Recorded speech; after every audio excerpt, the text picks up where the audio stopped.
how do you use that as a springboard? That fear of being super powerful, not in a, I'm going to wield power like over somebody, but being the best version of ourselves.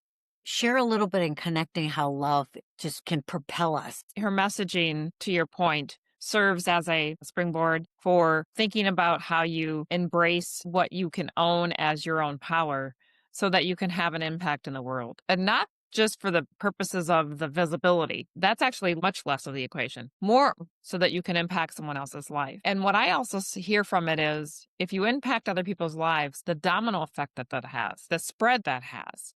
And so a critical mass of influencing a large group can have such a profound impact on the world. Yeah. And so imagine if each and every one of us worked from that place of owning our power and our strength to influence the world in a positive way and not go after our own agenda. There's enough in this world for all of us. And so if we could just start from that place and openness, I don't say this without realizing that there are mental health challenges that people experience and that there are people who don't have the capacity to give all of what one next person might give out. And it also tells me where I might have a different capacity than somebody else that I should still keep trying to do my part, right? Because eventually it's going to have a large influence. I do it for the purposes of making a better and greater world. It might sound a little Pollyanna, but I'm committed to that. I'm committed to having a place where everybody feels like they can be their true selves, where they feel like they belong, where they feel like they are part of a environment that can support and cultivate the things that they want in life, and where everyone can have happiness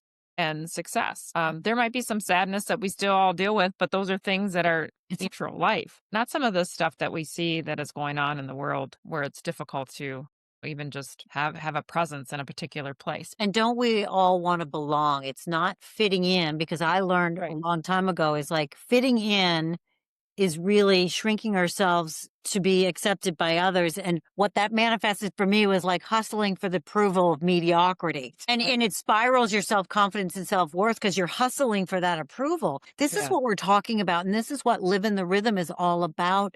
And what the work that you do, Tonya, when we can help individuals to say no, when you really truly can accept who you were created to be and know that fear is normal, like it's okay. And how do you coexist with fear and allow love? And so it's accepting ourselves, because when we do that, that is our personal power to go, you know what?